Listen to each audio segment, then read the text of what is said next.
नमस्ते। इस समय हमें अपने गार्डन का पूरे का मेकओवर करना चाहिए और मैं भी अपने गार्डन का पूरे का मेकओवर कर रही हूँ, क्योंकि इस समय जो हमारे पुराने होते हैं पौधे जो गर्मियों में फूल देते हैं वो सभी सूखने लग जाते हैं और हमारा गार्डन ऐसा बुझा बुझा सा लगने लगता है। इसलिए दिवाली से पहले हमें इसको अच्छी तरह से इसके जो भी फालतू के पौधे हैं वो निकाल देने चाहिए। और इसी समय आपके पास जितने भी गुलाब हैं आप उनकी भी अच्छी तरह केयर और रिपोर्टिंग कर सकते हो। और ये देखो कबूतर, और मैं अपने इस गुलाब की पत्तियां निकाल रही हूँ। इस समय आप अपने गुलाब की सारी पत्तियां तोड़ दो, जो कि उस पे ज्यादा नई पत्तियां आएंगी और ज्यादा फूल आएंगे।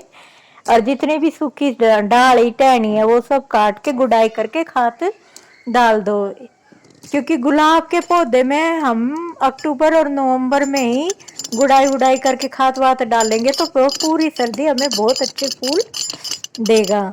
इसलिए गुलाब की आप इस समय पे केयर कर सकते हैं। और मैंने जितने भी मेरे सारे गमले के पौधे थे वो सब निकाल दिए। और ये जो एक लंबी सी डंडी निकल जाती है गुलाब में, ये वैसे ही जंगली रहती है, इसे हमें काट देना चाहिए। इसमें कोई फूल नहीं लगते, बस इसकी ग्रोथ बहुत बड़ी हो जाती है, इसलिए इसको हमें काट देना चाहिए साइड से जो ये ब्रांच निकलती है। और इस तरह ये देखिए मैंने सारा इसकी ये सारी जितनी भी पत्ती वत्ती थी सब कुछ हटा दी है। अब इसमें नई नई पत्तियां आएंगी और उन नई नई पत्तियों पे नए नए फूल भी आएंगे। जितनी ज़्यादा हमारी पत्तियां आएंगी, पत्तियों की ग्रोथ होगी, उतनी ज़्यादा हमारी फूलों की ग्रोथ होगी। और अच्छी तरह से इसमें गुड़ाई करके और हमें इसमें खाद वाद डाल देना चाहिए।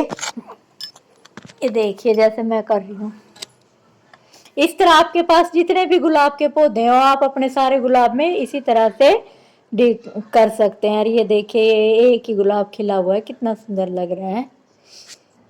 और ये देखिए मिर्ची के पौधे पे ये कितनी अच्छी अच्छी मिर्ची लगी हुई है और मिर्ची का साइज भी कितना अच्छा है। चाहे हमारे जो हम गार्डनिंग करते हैं, चाहे हमें एक दो ही फल क्यों ना हो, चाहे थोड़ा सा धनिया हो, दो मिर्ची हो, एक टमाटर हो, पर अपने खुद के उगाए हुए पौधे से अगर जो चीज हमें मिलती है उसका अलग ही वो होता है, तोड़ने का खाने का अलग ही स्वाद होता है।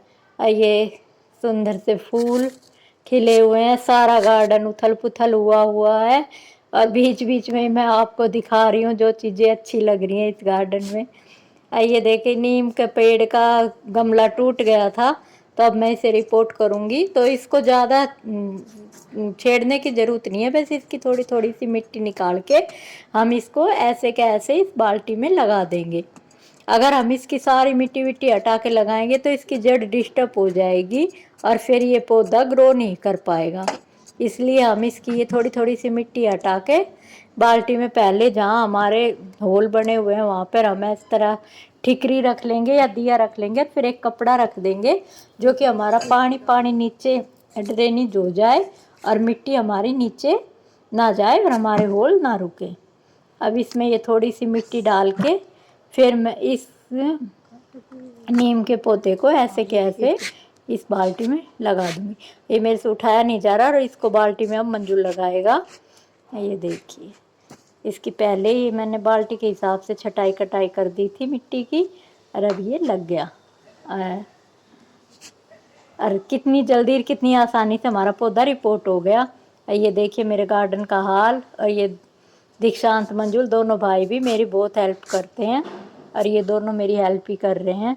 और सारे गार्डन ऐसा उथल पुथल हो रहा है। मैं जल्दी ही आपको अपने नए गार्डन का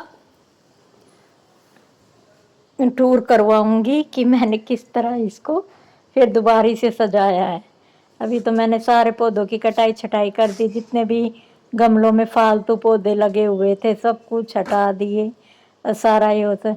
और गार्डन की सफाई के साथ साथ घर की भी सफाई चल रही है। तो मैं आपको एक ट्रिक बताऊंगी कि आप अपने पंखों को कैसे साफ कर सकते हो। तो इस तरह का ब्रश होता है, ये पंखे साफ करने के बहुत काम आता है। इससे हमारे पंखे की अच्छी तरह सारी मिट्टी विट्टी इस ब्रश से बहुत अच्छी तरह साफ हो जाती है। वैसे पंखे साफ करना बहुत मुश्किल काम होता है, पर ऐसे ब्रश से आप बिना किसी हेल्प के बहुत अच्छी तरह से पंखे साफ कर सकते हो। ऐसे धीरे धीरे धीरे धीरे से जो ये ब्रश के दांते से होते हैं, इनसे बहुत अच्छी तरह पंखे साफ हो जाते हैं। देखिए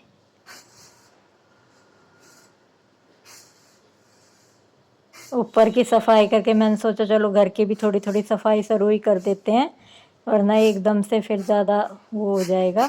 अगर हम साथ साथ तैयारी करते हैं तो दिवाली तक हमारी सफाई शॉपिंग सब कुछ अच्छी तरह से ख़त्म हो जाता है।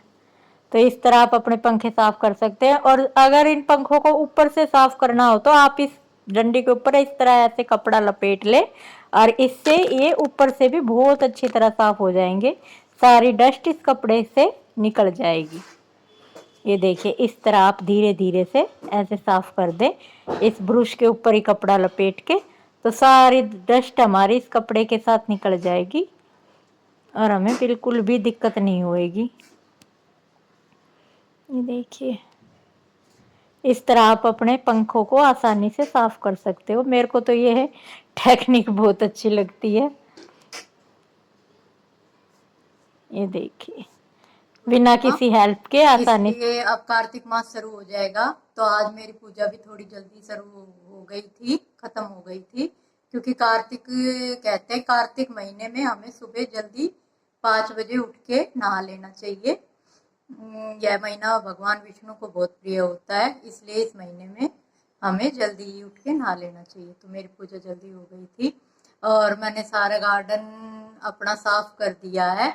अब मैं उसमें नए फूल या नई सब्जियां उगाऊंगी। तो सबसे पहले तो मैं ये धनिया ग्रो करूंगी। धनिया कहते हैं कि माँ लक्ष्मी को बहुत, मतलब माँ लक्ष्मी का ही प्रतीक होता है, हरा होता है, और धनिया उगाना हमारे घर में शुभ भी होता है। तो दिवाली से पहले मैं ये धनिया ग्रो कर दूंगी।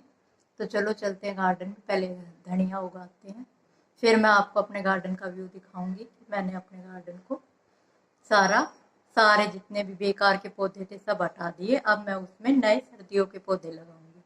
तो चलो चलते हैं। और ये देखिए ये सारी क्यारी अब अच्छी तरह साफ हो गई है, बिल्कुल खाली है। यहाँ ये कुछ एक मैंने गुलदावदी के फूल लगा दिए थे, और इधर भी ये गुलदावदी के ही बचे हुए हैं, क्योंकि अब सर्दियों में इनमें फूल खिलेंगे। और मेरे जो भी नवरात्रों के जवारे वगैरह थे, राख जवारे बबूत फूल पूजा की जो भी सामग्री थी, मैं कहीं बाहर नहीं उनको वो करती, मैं अपनी इसी क्यारी में उनको दबा देती हूँ और वो यहीं कंपोस्ट हो जाते। इस तरह हमारा पर्यावरण भी सुरक्षित रहता है। और आप इस तरह से ऐसे लाइनें से बना ले, चाहे किसी डंडे की मदद से, मैं उंगलियों की मदद से बना रही हूँ, जैसे हाँ ऐसे, जैसे हाल में भी ऐसे लाइनें से बनती हैं, इस तरह आप लाइनें से बना लें और उन लाइनों में बीज, धनिया के बीज डाल के ऊपर मिट्टी डाल दें। बहुत ही आसानी से उग जाता है ये। पर हमारे यहाँ कबूतर ज़्यादा है, इसलिए मेरा तो कम ही हो पाता है, क्योंकि वो ही खा जाते हैं। और पर देखती हूँ अब की बार उगता है तो मैं, अगर उग जाएगा फिर आपको दिखाऊंगी। तो इस तरह हम ये बीज इस मिट्टी में छिड़क देंगे और फिर हम मिट्टी को ढक देंगे। और मैं कह रही घर की चीज़ों की तो बात ही अलग होती है। अगर घर का उगा धनिया, आपको 2 पत्ती धनिया भी मिल जाए और आप सब्जी में वो अपना ताज़ा धनिया तोड़ के डालो, तो उसकी सुगंध ही अच्छी होती है और सब्जी का स्वाद भी बहुत बढ़ जाता है। घर के उगे धनिया की आप चटनी बना के खाओ या कैसे भी सब्जी में डालो, कैसे भी यूज करो। इसलिए आपको थोड़ी थोड़ी किचन गार्डनिंग तो जरूर करनी। अगर आपको वीडियो अच्छी लगी हो तो लाइक शेयर सब्सक्राइब।